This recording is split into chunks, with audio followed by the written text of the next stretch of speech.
Hi friends, I am Ankit and today I will show you how to enable auto pop-up in Google Chrome.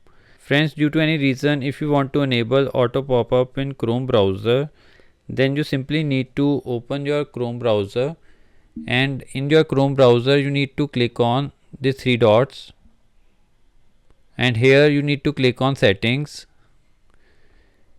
In settings you need to click on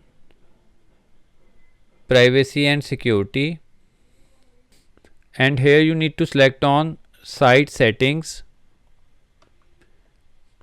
In site settings you need to scroll it little down and you will find pop-up and redirects. Click on it. Now here you will find the option site can send pop-ups and use redirects. Enable it. Now you have enabled auto pop-up in Chrome browser. So friends, like this you can very easily enable auto pop-up in Chrome browser. I hope you find this video useful. If you like the video, then press on like button and don't forget to subscribe our channel and press on bell icon to receive email notifications free of cost.